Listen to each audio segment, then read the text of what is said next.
ओम शांति। 1969 की अव्यक्त मुरली की श्रृंखला में ये मुरली है 27/11/1969, 27 नवंबर 1969। इस मुरली का शीर्षक ही बहुत प्यारा है, लौकिक को अलौकिक में परिवर्तन करने की युक्तियाँ। लौकिक को अलौकिक में कैसे परिवर्तन करें उसकी युक्तियाँ आज बाप दादा इस मुरली के माध्यम से हम सभी बच्चों को बता रहे हैं। बाप दादा कहते हैं आज भट्टी का कौन सा दिन है। उस समय भट्टी चल रही होगी और बाबा के सामने जो बच्चे बैठे होंगे, बाबा उन बच्चों से पूछ रहे हैं आज भट्टी का कौन सा दिन है। आज है संपूर्ण समर्पण होने का दिन। आज है संपूर्ण समर्पण होने का दिन। बाप दादा को ऐसा समझकर बुलाया है। बाबा बच्चों से पूछते हैं बाप दादा को ऐसा समझकर बुलाया है संपूर्ण समर्पण होने के लिए, संपूर्ण सरेंडर होने के लिए। समर्पण माना सरेंडर, तो पूरी तरह से सरेंडर होने के लिए सभी तैयार हो। बाबा बच्चों से पूछते हैं सब तैयार हैं बच्चे? बाबा के बच्चे हम सभी पूरी तरह से सरेंडर होने के लिए बाबा पे तैयार हैं।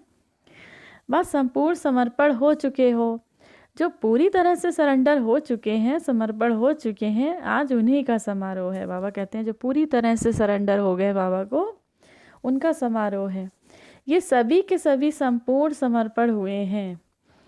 संपूर्ण समर्पण पूरी तरह से जो सरेंडर हो जाते हैं, जो पूरी तरह से समर्पित बाबा पे हो जाते हैं, उसकी दृष्टि क्या होती है। अब बाबा पूछते हैं बच्चों से कि जो पूरी तरह से समर्पण हो जाता है उसकी दृष्टि क्या होती है। शुद्ध दृष्टि, शुद्ध वृत्ति हो जाती है। उसकी दृष्टि शुद्ध हो जाती है और वृत्ति भी उसकी शुद्ध हो जाती है। दृष्टि माना नज़र भी शुद्ध हो जाती है, उसकी भावनाएं भी शुद्ध हो जाती हैं। लेकिन किस युक्ति से वह वृत्ति दृष्टि शुद्ध हो जाती है? एक ही शब्द में कहेंगे, दृष्टि और वृत्ति में रूहानियत आ जाती है। अब बाबा कहते हैं किस उससे, कौन सी ऐसी युक्ति है, कौन सी ऐसी चीज़ है जिसकी वजह से हम सभी बच्चों की, हम बाबा के जितने भी बच्चे हैं, हमारी जो दृष्टि, हमारी वृत्ति अगर शुद्ध हो जाती है, तो बाबा आज हम सबको उसका कारण बता रहे हैं। उसका कारण क्या है कि एक ही शब्द कहेंगे, दृष्टि और वृत्ति में हम सभी बच्चों के रूहानियत आ जाती है। बाबा कहते हैं जिन बच्चों के जो संपूर्ण रूप से समर्पित हो जाते हैं बाबा पे, उनकी दृष्टि, उनकी हर भावना, उनके हर संकल्प में रूहानियत आ जाती है। अर्थात दृष्टि वृत्ति रूहानी हो जाती है। शरीर को नहीं देखते तो शुद्ध पवित्र दृष्टि हो जाती है। अगर किसी की देह को नहीं देखते हैं और बाबा कहते हैं देह को नहीं देखते हैं तो क्या होता है, शुद्ध पवित्र दृष्टि हो जाती है। जड़ चीज़ आँखों से देखेंगे नहीं तो उस तरफ वृत्ति भी नहीं जाएगी। बाबा ने कहा कोई ऐसी चीज़ आँखों से देखेंगे नहीं तो उस तरफ भावना भी नहीं जाएगी, संकल्प भी नहीं जाएंगे, उस तरीके के आएंगे नहीं। जब आँखों से खराब चीज़ नहीं देखी तो फिर संकल्प कैसे आ सकते हैं खराब। तो दृष्टि नहीं जाएगी तो फिर वृत्ति भी नहीं आ जाएगी, दृष्टि नहीं गई तो फिर भावना भी नहीं आई। दृष्टि देखती है तब वृत्ति भी जाती है, जब दृष्टि देखती है तभी बुद्धि भी जाती है, तभी आपके संकल्प भी वैसे ही चलते हैं, तभी भावना भी जाती है। तो बाबा कहते हैं मुख्य जो कारण है दृष्टि का, अगर दृष्टि कोई चीज़ देखती है तभी आपके संकल्प चलना शुरू होते हैं। रूहानी दृष्टि अर्थात अपने को और दूसरों को भी रूह देखना चाहिए। रूहानी दृष्टि माना अपने को भी आत्मा समझना है और दूसरे को भी आत्मा देखना चाहिए, दूसरों को भी समझना चाहिए। प्रकृति के बीच चमकता हुआ सितारा, ये भी आत्मा, मैं भी आत्मा। देह की तरफ देखते हुए भी नहीं देखना है, ऐसी प्रैक्टिस होनी चाहिए। जैसे कोई बहुत गहन विचार में रहते हैं, कुछ भी करते हैं, चलते खाते पीते, लेकिन उनको मालूम नहीं पड़ता कहाँ तक आप पहुँचे। कोई बहुत गहरे चिंतन में अगर है, बहुत गहन चिंतन में है, तो कहते हैं, बाबा कहते हैं वो कुछ भी करते हैं, चलते फिरते हैं, खाते पीते हैं, उनको पता ही नहीं कि वो चिंतन में, इतना गहन उनका चिंतन मन में चल रहा है, उनको पता ही नहीं कि वो कहाँ पहुँच गए, कहाँ तक पहुँचे, मालूम ही नहीं पड़ता कहाँ तक पहुँचे हैं, क्या खाया है। इस रीति से देह को देखते हुए भी नहीं देखेंगे, अपने को उस रूह को देखने से में ही बिजी होंगे। तो बाबा ने कहा देह को जब नहीं देखेंगे उस रीति से, अगर आप भी देह को नहीं देखते हुए रूह को देखेंगे, वरना आत्मा को देखेंगे तो रूह को देखने में बिजी होंगे। तो फिर ऐसी अवस्था आ जाएगी, कोई अभी आपसे पूछे ये कैसी थी तो आपको मालूम ही नहीं पड़ेगा। अब कोई आपसे पूछे कि भाई ये कैसा था, ये सामने जो आपके आया ये कैसा था, ये सामने जो आपके आई बहन ये कैसी थी, तो आपको तो पता ही नहीं, बाबा कहते तो आपको मालूम नहीं पड़ेगा, क्योंकि आपकी दृष्टि तो रूहानी थी, आप तो उसमें आत्मा देख रहे थे। ऐसी अवस्था होगी, लेकिन वह तब होगी जब देह की चीज़ को देखते हुए भी उस देह वाली लौकिक चीज़ को अलौकिक रूप में परिवर्तन करेंगे। अब क्या है, जब जो आप कोई देह को देखते हुए, शरीर को देखते हुए, बॉडी को देखते हुए भी जब कोई लौकिक चीज़ को भी अलौकिक रूप में परिवर्तन करेंगे। अपने में परिवर्तन करने के लिए जो लौकिक चीज़ें देखते हो या लौकिक संबंधी को देखते हो, तो उन सभी को परिवर्तन करना पड़ेगा।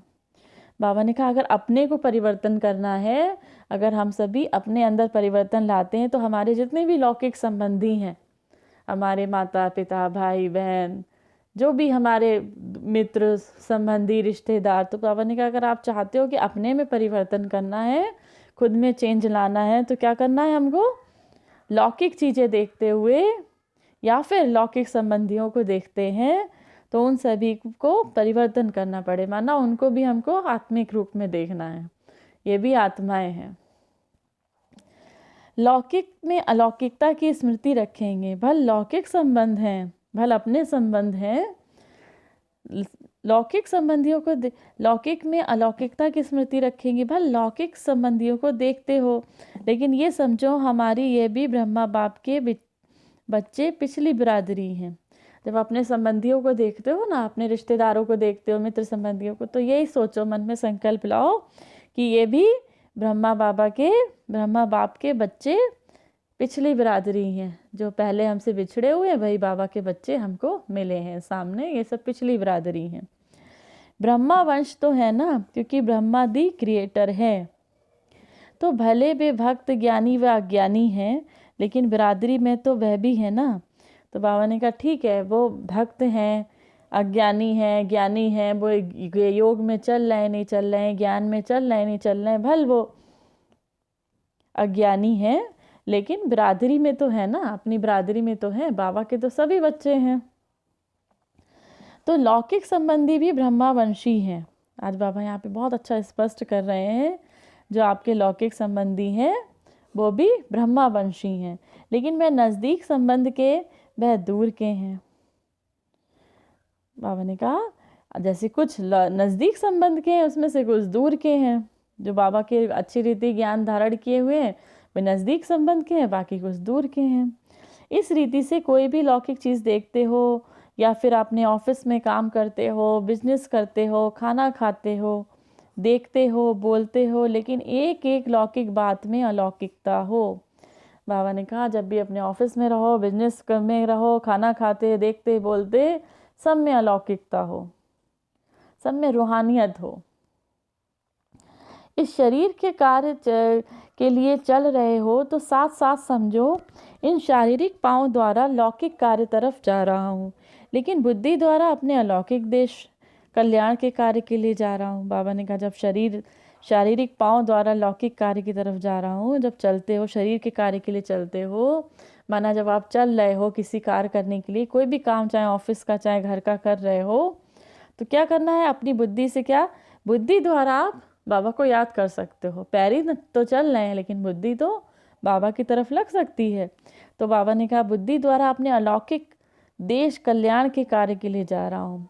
जैसे जैसे कदम रखो, बाबा कहते हैं हमारे हर बच्चे का एक एक कदम में कल्याण हो। जब वो चले तो उनके अंदर जब भी आप कदम रखें तो ऐसी फीलिंग करें कि हमारे एक एक कदम से, हमारे एक एक पाँव से शांति की किरणें निकल रही हैं, पूरी पृथ्वी में जा रही हैं, प्रकृति के पांचों तत्वों में जा रही हैं। जहाँ दृष्टि जाए वहाँ पवित्रता फैल रही है। हर कर्म में हम सकाश दे सकते हैं, हर कर्म में हम रूहानियत इस विधि से ला सकते हैं। जहाँ दृष्टि जाए बस वहाँ सकाश देना है। जहाँ हाथ जैसे ही आप पैर रख रहे हैं धरती पर, बस ये रखिए जहाँ जहाँ मेरे कदम पड़ते जा रहे हैं वहाँ वहाँ की पूरी धरती पावन होती जा रही, पूरी धरती पवित्रता से भरती जा रही है। तो जब ऐसे संकल्प करते हैं तो आप चलते फिरते भी सकाश दे सकते हैं, चलते फिरते भी बाबा के मददगार बच्चे बन सकते हैं। पाँव यहाँ चल रहे हैं लेकिन बुद्धि याद की यात्रा में है। पाँव यहाँ चल रहे हैं, बाबा कहते हैं पाँव आपके यहाँ चल रहे हैं लेकिन बुद्धि कहाँ है? याद की यात्रा में। कहाँ बुद्धि लगी हुई है? बाबा को याद करने में। शरीर को भोजन दे रहे हैं लेकिन आत्मा को फिर याद का भोजन देते जाओ। जैसे शरीर को खाना देते हैं ना, अच्छे अच्छे विटामिन मिनरल्स देते हैं खाने में, अच्छी अच्छी चीज़ें, ऐसे ही आत्मा को हमारी क्या चाहिए? बाबा की याद। हम सब बच्चों की आत्मा को क्या चाहिए? सिर्फ और सिर्फ बाबा की याद, और उसको कोई दुनिया का सुख रास नहीं आता। जितने भी बाबा के बच्चे हैं उनको बस एक ही चीज़ चाहिए, उनकी आत्मा को एक ही चीज़ चाहिए। जो कब से बिछड़े अपने बाबा से बच्चे हैं उनको एक ही चीज़ चाहिए, सिर्फ याद का भोजन, बाबा की याद। ये याद भी आत्मा का भोजन है।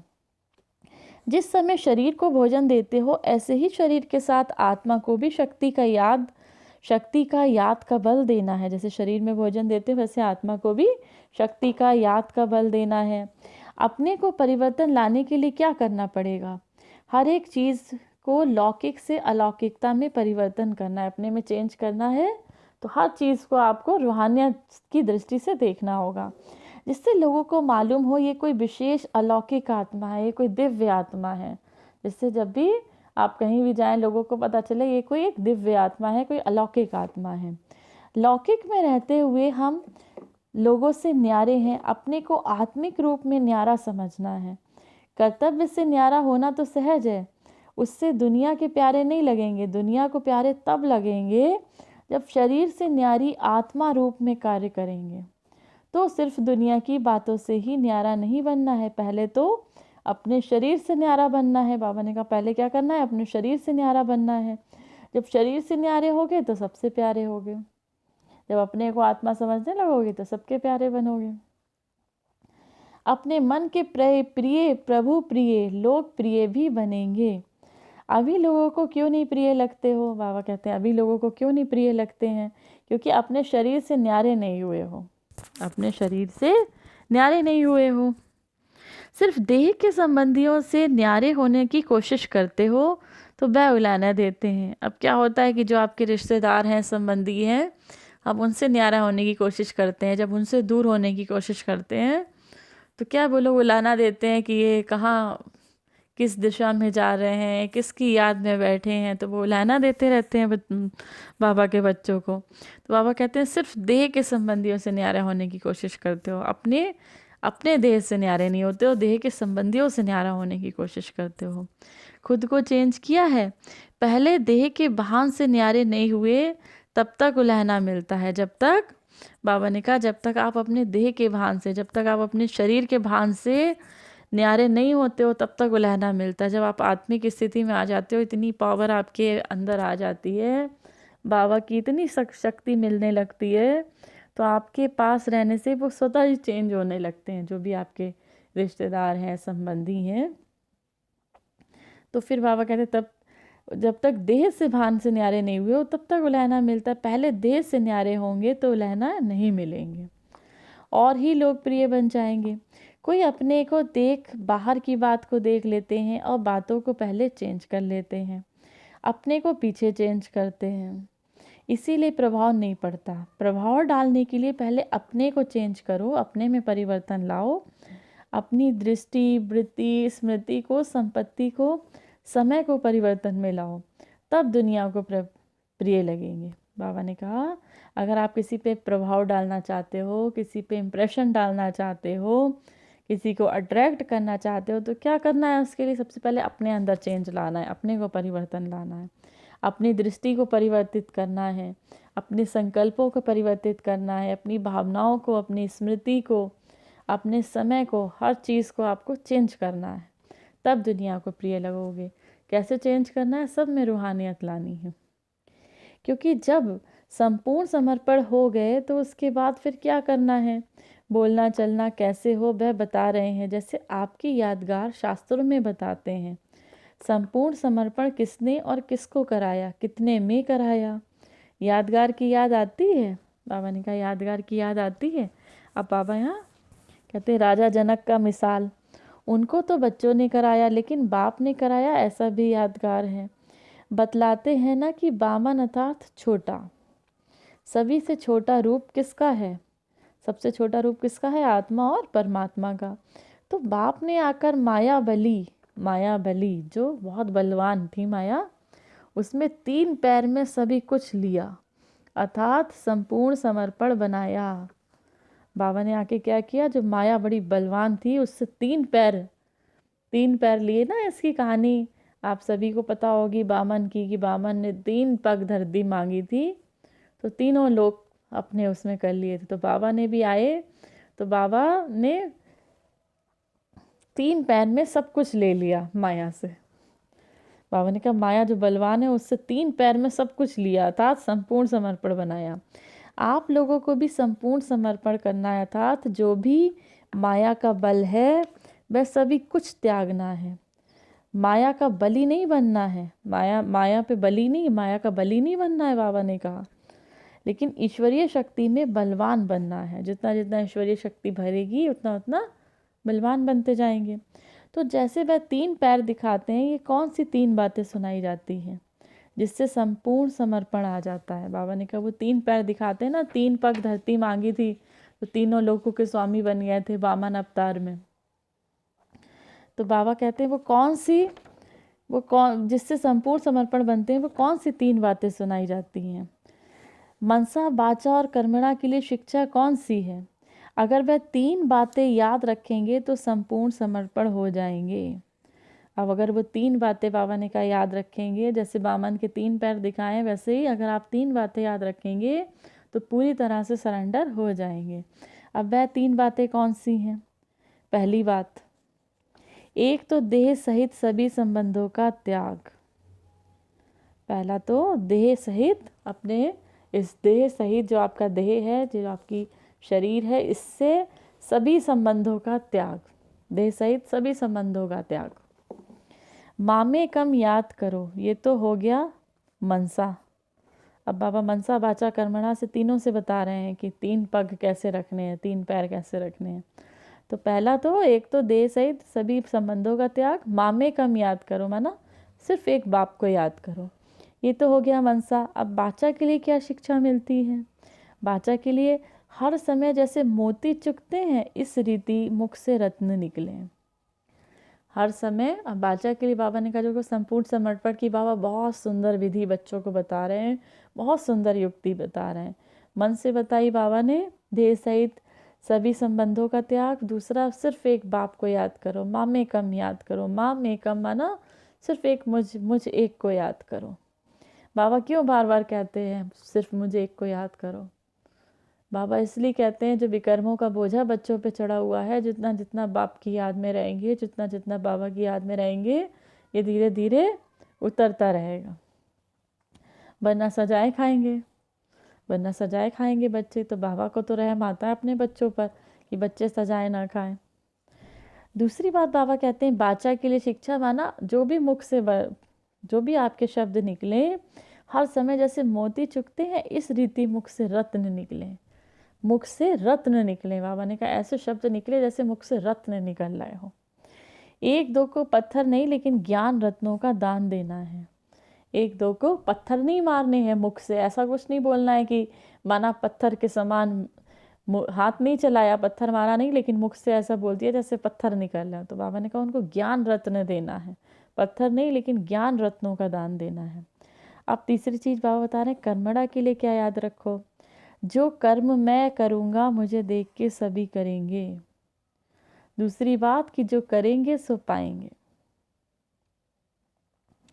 बहुत प्यारी बात बाबा ने बताई। कर्मणा के लिए क्या याद रखना है? मनसा के लिए मामे कम याद रखो, मामे कम याद करो, देह सहित सारे संबंधों का त्याग। दूसरा, बाचा के लिए ज्ञान रत्न सबको देने हैं। बाबा ने कहा मुख से सिर्फ मोती निकले आपके। तीसरा बाबा ने कर्मणा के लिए कहा कर्म जब भी जो भी कर्म करो, जो भी कोई कर्म करो तो सोचो कि हम बाबा के बच्चे हैं और हम जो कर्म करेंगे हमें देख के दूसरे भी करेंगे। हम ब्रह्मा कुमार हैं, हम ब्रह्मा कुमारी हैं, तो हमें देखकर लोग भी सोचेंगे अच्छा ये ऐसे कर्म कर रहे हैं तो हम भी ऐसे कर्म करें, तो हम जो कर्म करेंगे हमें देखकर दूसरे भी वही कर्म करेंगे। ये दोनों बातें याद रहने से कर्मणा में बल मिलता है, अर्थात जो सभी के संपर्क में आते हैं उसमें बल मिलता है। मनसा वाचा कर्मणा के लिए इन मुख्य बातों को याद रखें तो फिर संपूर्ण समर्पण जो हो गए उसको अविनाशी बना सकेंगे। ऐसे नहीं कि यहाँ संपूर्ण समर्पण का नशा चढ़ा वह बाद में कम हो जाए। बाबा ने कहा क्या होता है, मधुबन गए बच्चे, बाबा के सामने बैठे, मुरली चली, भट्टी में गए, तो फिर क्या होता है उस समय तो बहुत नशा चढ़ता है कि हम संपूर्ण समर्पण हो जाएंगे, पूरी तरह से सरेंडर हो जाएंगे। लेकिन फिर बाद में क्या होता है, बाबा ने कहा उसको बाद में फिर भूल जाते हैं बच्चे, बाद में नशा कम हो जाता है। अगर ये पक्का याद रखें हम तो संपूर्ण समर्पण हो ही गए, तो ये अविनाशी याद आपको अविनाशी बनाकर रखेगी। अब बार बार याद रखना है, बाप ने आपको याद दिलाना है कि हम पूरी तरह से बाबा पे सरेंडर हैं। तो बाबा ने कहा ये अविनाशी याद आपको अविनाशी बनाकर रखेगी। अगर आप कुछ डगमग हुए तो फिर समस्या डगमग करेगी। आपके डगमग होने को और समस्याओं को देखते हुए लोग भी उसका तमाशा देखेंगे। बाबा ने कहा अगर आप कुछ डगमग हुए तो फिर समस्या डगमग करेगी। बहुत अच्छी बात बता रहे हैं बाबा ने कहा अगर आपकी स्थिति अप एंड डाउन हुई, डगमग हुई, माना आपकी स्थिति अप एंड डाउन हुई, आप कुछ डगमग हुए तो क्या होगा, फिर समस्या भी डगमग करेगी, समस्याएं भी आना शुरू हो जाएंगी। फिर आपकी आप जो अप डाउन हो, आपकी स्थिति अप डाउन हुई तो और समस्याओं को देखते लोग भी उसका तमाशा देखेंगे। लोग तमाशा देखेंगे ये ब्रह्मा कुमार ब्रह्मा कुमारी इनकी खुद की स्थिति डगमगाती है, तो लोगों को तमाशा देखने का मौका मिल जाएगा। तो बाबा कहते हैं ऐसा मौका नहीं देना है। बाप दादा तो देखते रहते हैं, साथ किसके रहेंगे, साथी उंगली छोड़ दे तो क्या करेंगे, सभी अपना साथ निभाएं। बाप दादा तो किस न किस रूप में साथ निभाने अर्थात उंगली पकड़ने की कोशिश करते रहते हैं, इतने तक जो बिल्कुल सांस निकलने तक, सांस निकलने वाला भी होता है तो भी जान भरते हैं। लेकिन कोई ऑक्सीजन लगाने ही ना दे, नली को ही निकाल दे तो फिर क्या करेंगे। अगर बाप दादा का सहयोग चाहिए तो वास्तव में सहयोग कोई मांगने की चीज़ नहीं है, सहयोग स्नेही को स्वतः ही प्राप्त होता है। बाबा कहते हैं बाबा तो आखिरी सांस तक अपनी उंगली देने के लिए तैयार है, बच्चों को आखिरी सांस तक बाबा हाथ नहीं छोड़ता है। लेकिन बाबा कहते हैं अब कोई सांस नली निकाल दे तब क्या हो, अगर कोई ऑक्सीजन की नली निकाल दे, अब कोई सांस ऑक्सीजन लगाने ही ना दे, नली ही निकाल दे तो क्या करेंगे। तो बाबा ने कहा सहयोग मांगने की चीज़ नहीं है बाबा से हम बच्चे को सहयोग नहीं मांगना है, वो तो हमारा बाप है, वो तो हमें, बाबा ने कहा आप अगर स्नेही हैं, बाबा को बहुत प्यार से याद करते हो तो स्वतः ही सहयोग मिल जाता है। आपको बाबा से कहने की ज़रूरत नहीं पड़ेगी, हर पल कदम कदम पे बाबा मदद करता है। ये हम सारे बच्चों का अनुभव होगा, मेरा भी है, आप सभी का भी अनुभव होगा। आप बाप दादा का स्नेही बनो तो सहयोग स्वतः ही प्राप्त होगा, मांगने की आवश्यकता नहीं है। आधा कल्प मांगते रहते हो भक्त के रूप में, बाबा के भक्त तो मांगते ही रहते हैं, अभी बच्चा बनकर भी मांगते रहे तो बाकी फ़र्क क्या रह गया भक्त और बच्चों में। लेकिन कारण क्या है, अज्ञानी होकर सहयोग मांगते हो, अधिकारी समझो तो फिर मांगने की आवश्यकता नहीं। बीती सो बीती, जो बीत चुका उसका चिंतन ना करके बीती हुई बातों से शिक्षा लेकर आगे के लिए सावधान हो। अगर बीती हुई बातों को सोचते रहेंगे तो ये भी एक समस्या हो जाएगी। समस्याएं तो बहुत आती हैं, ये भी एक नई समस्या खड़ी कर देंगे। बीती को परिवर्तन में लाने के लिए, बल भरने के लिए उस रूप में सोचो। अगर ये सोचेंगे कि ये क्यों, कैसे हुआ, अब कैसे होगा, जंप दे सकूंगा या नहीं, क्वेश्चन नहीं करो, क्वेश्चन मार्क के बदले फुल स्टॉप बिंदी लगाओ। बाबा ने कोई समस्या आ जाती है कैसे क्या करने की बजाय फुल स्टॉप बिंदी लगाओ। बिंदी लगाना सहज होता है, क्वेश्चन मार्क तो कोई लिख सके या ना लिख सके, लेकिन यहाँ क्वेश्चन लगाना सभी को आता है। बिंदी लगाते जाओ तो बिंदी रूप में स्थित हो जाएंगे। म्यूजियम या प्रदर्शनी में आप लोग समझाने के बाद फिर क्या करते हो, म्यूजियम व प्रदर्शनी के पश्चात क्या करना है, वह पर्चा सभी को देते हो। तो बाप दादा भी आज पूछते हैं कि आप भट्टी के पश्चात क्या करेंगे। यज्ञ के कार्य को कैसे आगे बढ़ाएंगे, अपनी उन्नति का साधन क्या करेंगे। दैवी गुण धारण करना, स्नेही बनना, ये तो करना ही है, लेकिन प्रैक्टिकल के रूप से क्या देंगे। जैसे आप लोगों ने सुनाया भी है कि अपने बाप दादा के परिवार के स्नेही सहयोगी बनेंगे, लेकिन वह भी किन किन बातों में बनना है। बाबा ने कहा, आप लोगों ने सुनाया ही है कि बाबा के सहयोगी बनेंगे, तो किन किन बातों में बाबा का सहयोगी बनना है। मनसा वाचा कर्मणा के साथ साथ तन मन धन तीनों रूप से अपने को चेंज करना है। मददगार और वफादार, जब दोनों बातें होंगी तब बाप दादा और परिवार के स्नेही सहयोगी बन सकेंगे। जो सहयोगी होंगे उनकी परख क्या होगी। अब बाबा कहते हैं जो बाबा के सहयोगी होंगे उनकी परख क्या होगी। वह परिवार और बाप दादा के विचारों और जो कर्म होते हैं उनमें एक दो के समीप होंगे। वह परिवार और बाप दादा के विचारों और जो कर्म होते हैं उनमें एक दो के समीप होंगे। एक दो के मत के समीप होते जाएंगे तो फिर मतभेद खत्म होता जाएगा। एक दो मददगार वफादार, उसका तरीका भी बताया। दूसरी बात यह है कि जो संपूर्ण समर्पण होते हैं उनको अपना तन मन धन समय ये सारी चीज़ें कहाँ लगानी चाहिए। बाबा ने कहा, अब जो दूसरी बात बाबा कहते हैं जो संपूर्ण पूरी तरह से सरेंडर हो जाते हैं तो उनको तन मन धन समय कहाँ लगाना चाहिए। ये तो ज़रूर है कि प्रगति मार्ग तरफ भी ध्यान देना है।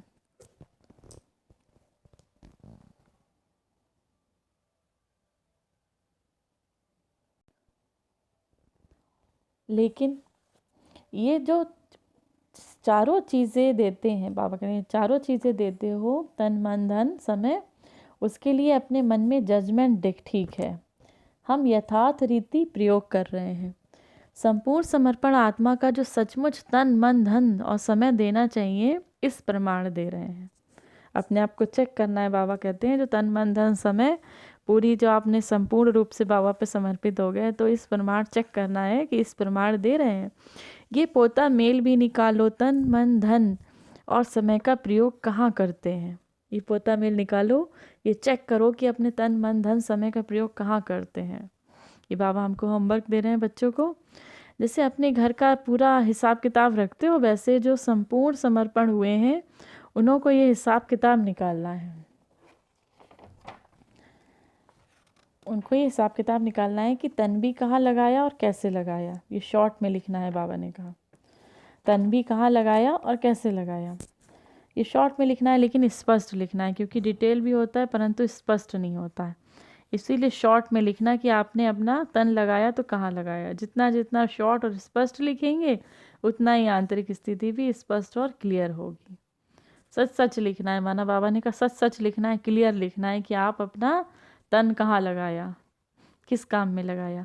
संकल्प को शॉर्ट करेंगे तो समाचार भी शॉर्ट होगा, पुरुषार्थ की लाइन भी क्लियर होगी। अब बाबा कहते हैं इसको शॉर्ट में लिखना है, समाचार भी स्पष्ट होगा, इसमें सारा हिसाब किताब आ जाएगा। तीसरी बात याद रखने की है, मनसा वाचा कर्मणा, जो कुछ भी अब तक पुरुषार्थ की कमी के कारण चलता रहा उसको बुद्धि से बिल्कुल ही भूल जाओ। जैसे कि अब नया जन्म लिया है। बाबा ने कहा जैसे जो आपसे गलतियां हुई मनसा वाचा कर्मणा से, जो आपके पुरुषार्थ में कमी हुई, जो सर्विस में कमी हुई, उसको भूल जाओ। बाबा कहते हैं उसको भूल जाओ। अब आगे आगे से याद रखो। आज से सोचो हमारा नया जन्म हुआ है। पुरुषार्थ में जो बातें कमज़ोरी की हैं वह सभी यहाँ छोड़कर जानी हैं। यहाँ माना मधुवन में छोड़ के जानी है। बाबा बच्चों से कहते हैं जो भी आपकी कमज़ोरी की बातें हैं वो आप बाबा को समर्पित कर दो। अमृत बेले जब सभी बच्चे उठते हैं तो बाबा को समर्पित कर दो। बाबा ये हमारी कमज़ोरी है, हमसे छूट नहीं रही है, इसको बाबा आप देखो, आप संभालो, ये हमसे नहीं छूटती। फिर पत्रों में ये नहीं आना चाहिए कि पिछले संस्कारों के कारण ये हो गया। जबकि पूरी तरह से सरेंडर हो गए हो तो ऐसा सोचना है कि दान दी हुई चीज़ है, जिसको अगर फिर स्वीकार करेंगे तो उसको परिणाम क्या होगा। बाबा ने कहा अब ये सोचना है कि अब हमने ये दान कर दी कमज़ोरी अपनी बाबा को कमज़ोरी देना माना बाबा को दान कर दी। अगर उसे फिर से ले लिया, दान दी हुई कोई चीज़ बाबा कहते हैं ली नहीं जाती है, तो अगर उसको ले लिया तो फिर उसका परिणाम क्या होगा। यह स्मृति रखने से चारों बातें चेंज हो जाएंगी। मुख से भी कोई ऐसे बोल नहीं निकलने चाहिए। समस्याएं सामने क्यों आती हैं? क्योंकि ज्ञान की कई बातें उल्टे रूप में अंदर में धारण कर ली हैं। कोई भूल होगी तो कहेंगे संपूर्ण तो बने नहीं है, अभी तो समय पड़ा है, पुरुषार्थी हैं।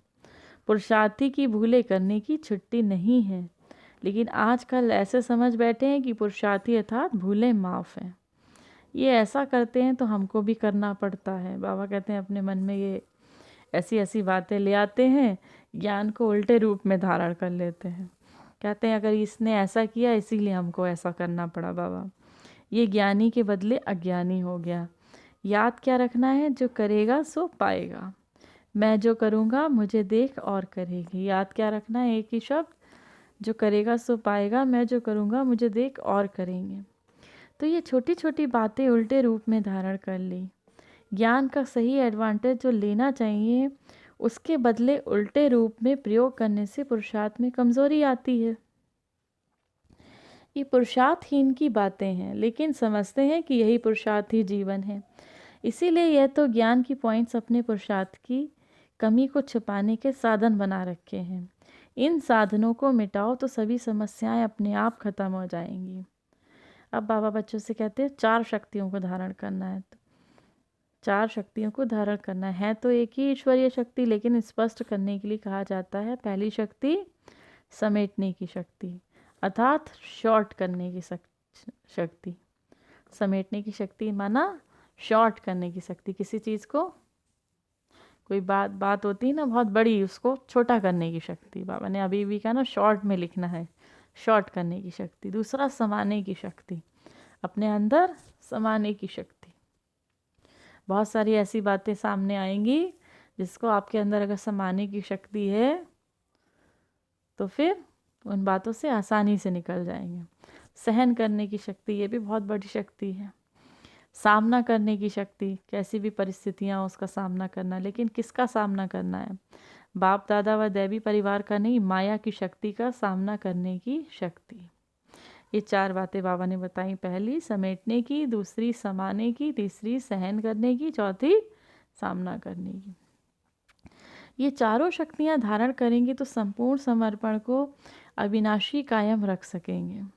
जैसे कहते हैं ना कि एक तो शॉर्ट करो, एक तो छोटा करो, और शॉर्ट माना छाटना करो। बाबा ने कहा, कहते हैं कि इसको छोटा करो या छाटना करो। ये करना है, ये सोचना है, ये नहीं, ये बनना है, ये नहीं। शॉर्ट करते जाओ, छोटा करते जाओ। ये कितना जितना हो सके उसको शॉर्ट करो। बातों को छाटना सीखो, बातों को ख़त्म करना सीखो, शॉर्ट करना सीखो। कोई बात कहनी है उसको शॉर्ट में कहो। अगर 20 शब्द हैं तो उसको कोशिश करो कि 4 शब्दों में वो बात ख़त्म हो जाए माना। और जितना हो सके शॉर्ट करो। जो 10 शब्द बोलते हो उनको शॉर्ट करके 2 शब्दों के रहस्य बताओ। तो ऐसे शॉर्ट करते करते बिल्कुल शॉर्ट हो जाएगा। ऐसा पुरुषार्थ इस भट्टी के पश्चात करना है। एक बात यह भी याद रखनी है, जैसे बाप दादा ने आप सभी बच्चों को सृष्टि के सामने प्रत्यक्ष किया है, जैसे बाबा ने आप सभी बच्चों को सृष्टि के सामने, बाबा ने कहा जैसे प्रत्यक्ष किया है, तो अब आप बच्चों का भी काम है हर कर्तव्य से, हर बात से। अब बाबा कह रहे हैं जैसे बाबा ने आपको सृष्टि के सामने प्रत्यक्ष किया है, तो अब बच्चों का भी क्या काम है, हर कर्तव्य से, हर बात से बाप दादा को अनेक आत्माओं के आगे प्रत्यक्ष करना है। कैसे कर सकते हैं? अपने हर कर्तव्य से, हर बात से, हर कर्म से कर सकते हैं। वह है आपका कर्तव्य। ये अपनी चार्ट देखो, अब तक हमने बाप के संदेश तो दिया है, अब अपनी चार्ट देखो बाबा का संदेश किस किस तक पहुंचाया है, कहाँ तक दिया है बाप का संदेश। लेकिन उस संदेश से आत्माओं के अंदर बाप दादा के स्नेह और संबंध को प्रत्यक्ष किया है या नहीं? तो वह सर्विस क्या रही? अधूरी सर्विस नहीं करनी है। अभी संपूर्ण समर्पण हुए हो तो सर्विस भी संपूर्ण करनी है। इसीलिए हर एक को यह भी चेक करना है, आज मैंने मनसा वाचा कर्मणा कितनी आत्मा, अब अपने आप को बाबा कहे हर किसी को ये चेक करना है, मनसा वाचा कर्मणा कितनी आत्माओं के अंदर बाप दादा के स्नेह और संबंध को कहाँ तक प्रत्यक्ष किया है।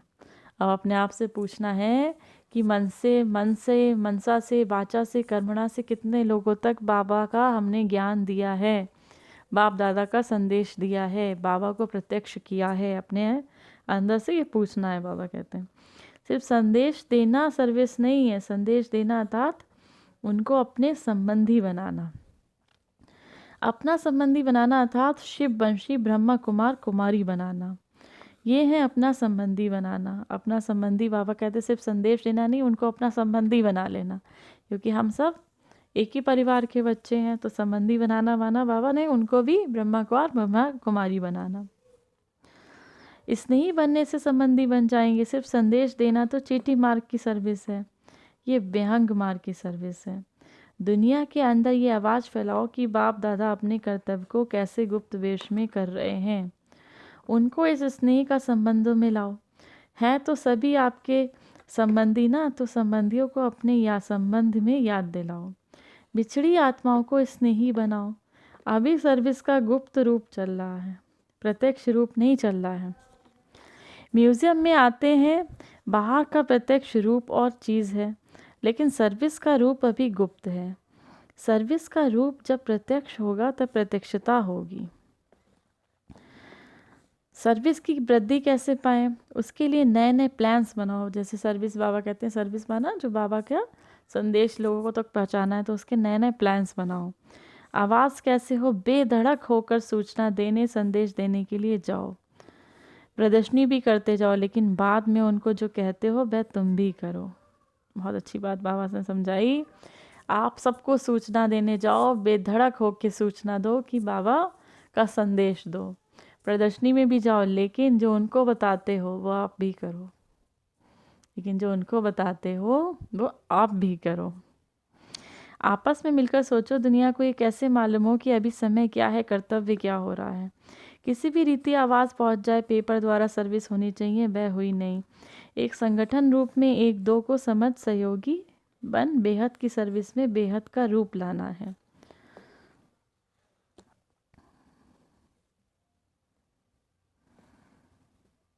इस ग्रुप में इमर्ज रूप में सभी को ये उमंग है, जैसे बाप दादा चाहते हैं वैसे ही हम 100% करके दिखाएंगे। अब बाबा के सामने कोई ग्रुप बैठा है, बाबा कहते हैं उसमें इस ग्रुप में ये इमर्ज रूप में सभी को उमंग है, जैसे बाबा चाहते हैं वैसे ही हम 100% करके दिखाएंगे। तो ये बाबा के हर बच्चे के अंदर उमंग है, जैसे जैसे बाबा आप कहते हो वैसे वैसे हम 100% करके दिखाएंगे। जैसे ये इमर्ज रूप पे पूरा हो जाएगा, सभी के मन में जो कि टोटली लौकिक कार्य से भी सभी सरेंडर हो जाएं, तो वह दिन भी नज़दीक है। लेकिन वह तब होगा जब मन से सरेंडर होंगे, फिर लौकिक कार्य से सरेंडर होने में देरी नहीं लगेगी। इस बारी मन से सरेंडर हो जाओ, जिसकी रिज़ल्ट अच्छी देखेंगे उस अनुसार नंबर देंगे। भट्टी का प्रोग्राम भले ही ना हो, लेकिन मधुबन तो है ही भट्टी। मधुबन आते रहेंगे और अपना अमर बनने का सबूत देते रहेंगे। मधुबन आते रहेंगे माना बाबा के पास जाते रहेंगे, मधुबन जाते रहेंगे और अपना अमर बनने का सबूत देते रहेंगे। सभी से बड़ा सरेंडर होना है संकल्पों का। सबसे बड़ा सरेंडर किस चीज़ का होना है? संकल्प का सरेंडर होना है। जो भी संकल्प चलेंगे वो श्रीमत के अनुसार चलेंगे, बाबा के याद के अनुसार चलेंगे। कोई व्यर्थ संकल्प ना आए।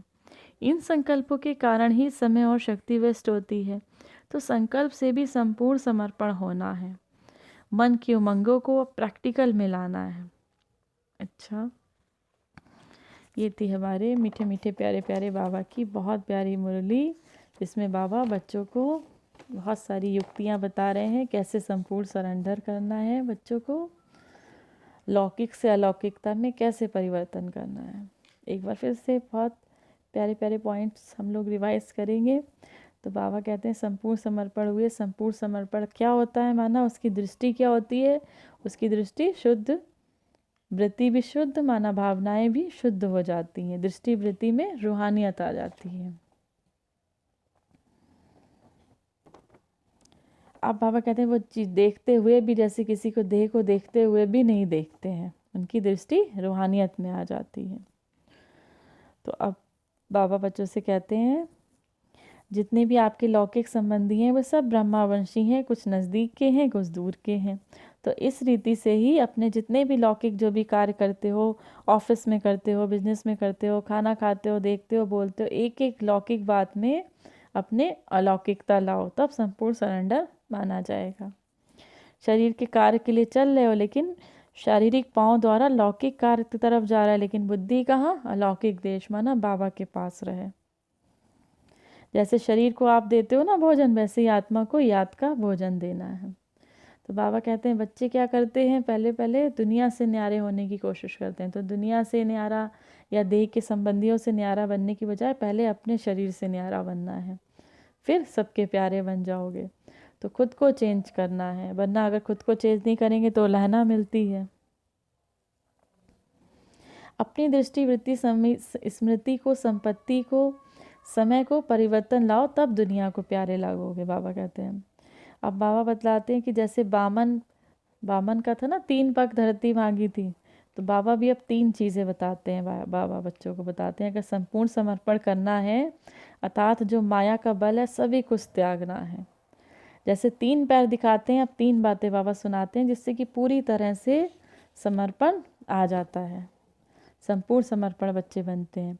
मनसा वाचा कर्मणा के लिए 3 बातें बता रहे हैं। पहली बात बाबा कहते हैं, वह 3 बातें कौन सी हैं? पहला मनसा का, एक तो देह सहित सभी संबंधों का त्याग, और मामे कम याद करो, सिर्फ बाबा मुझे एक को याद करो। दूसरा बाबा कहते हैं वाचा के लिए, मुख से मोती ही निकले, मुख से ज्ञान रत्न ही निकले।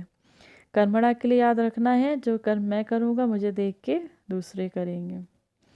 बाबा कहते हैं अगर आप डगमग हुए तो फिर समस्या भी डगमग करेगी, और लोग क्या करेंगे? तमाशा देखेंगे। बाबा बच्चों से कहते हैं बेटा, बच्चे हमारा साथ पूरी तरह से आपके साथ है, हम हर पल बाबा बच्चों को साथ देने के लिए तैयार हैं, सहयोग देने के लिए तैयार हैं। तो बाबा कहते हैं लेकिन होता क्या है कि सांस निकलने वाला होता है तब तक बाबा साथ देते हैं, लेकिन ऑक्सीजन लगाने ही ना दें, नली को निकाल दें तो क्या करेंगे? जब बाबा को अब याद ही नहीं करेंगे तो फिर बाबा से सहयोग कहाँ मिलेगा? प्यार ही नहीं करेंगे तो बाबा से सहयोग कहाँ मिलेगा? तो बाप दादा से सहयोग चाहिए तो मांगने की चीज़ नहीं है। जब आप स्नेही हैं, बाबा को प्यार करते हैं तो स्वतः ही सरेंडर होते हैं, तो स्वतः ही सहयोग मिल जाता है। तो बाबा ने कहा सहयोग भक्तों की तरह हमें मांगना नहीं है, हमें अधिकार में बाबा से सहयोग मिल जाता है, स्वतः ही सहयोग मिल जाता है। अब बाबा ने कहा बच्चों को और क्या करना है? अब बच्चों को करना ये क्यों, क्या, कैसे शब्द को निकालना है, फुल स्टॉप लगा के बिंदी लगाओ। बिंदी लगाना सहज है, जितना बिंदी लगाओगे उतना बिंदु रूप में स्थित हो सकोगे। म्यूज़ियम प्रदर्शनी में जैसे बाबा कहते हैं समझाओ, जैसे लेकिन समझाना है तो उसके साथ क्या करना है? आपको भी जो आपने समझाया आपको भी वैसा बनना है। अब बाबा बच्चों से कहते हैं बाबा अपने बाप दादा परिवार के स्नेही सहयोगी बनेंगे, लेकिन किन बातों में बनना है सहयोगी? मनसा वाचा कर्मणा के साथ साथ तन मन धन समय सब में सहयोग बनना है, सब में सहयोगी बनना है, मददगार और वफादार। अब बाबा बच्चों से कहते हैं अपना पूरा हिसाब किताब रखना है, जैसे संपूर्ण समर्पण हुए हो, अब किस चीज़ का हिसाब रखना है? अपने तन धन मन सब का, कि तन कहाँ लगाया। इसीलिए कोई भी डिटेल होती तो बाबा का शॉर्ट में लिखना है, तन कहाँ लगाया, मन कहाँ लगाया, आपका धन कहाँ लग रहा है, समय कहाँ लग रहा है, इस सब चीज़ में पूरी तरह से समर्पण करना है, सब पूरी तरह से इसको चेक करना है। तो बाबा कहते हैं 4 शक्तियाँ बच्चों को धारण करनी। कौन सी 4 शक्तियाँ? पहली समेटने की, समाने की, सहन करने की, सामना करने की। ये चारों शक्तियाँ धारण करेंगे तो संपूर्ण समर्पण को अविनाशी कायम रख सकेंगे।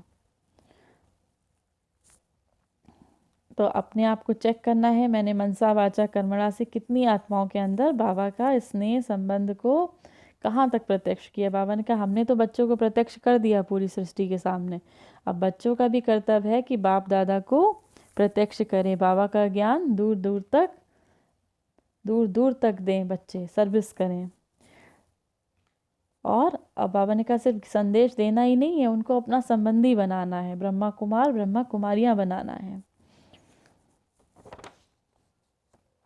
सूचना देनी है, संदेश देना है। बाबा ने कहा बेधड़क होकर नए नए प्लान्स बनाओ, बेधड़क होकर सूचना देना है, संदेश देना है, प्रदर्शनी भी करना है, लेकिन जो कहते हो वो खुद भी करना है।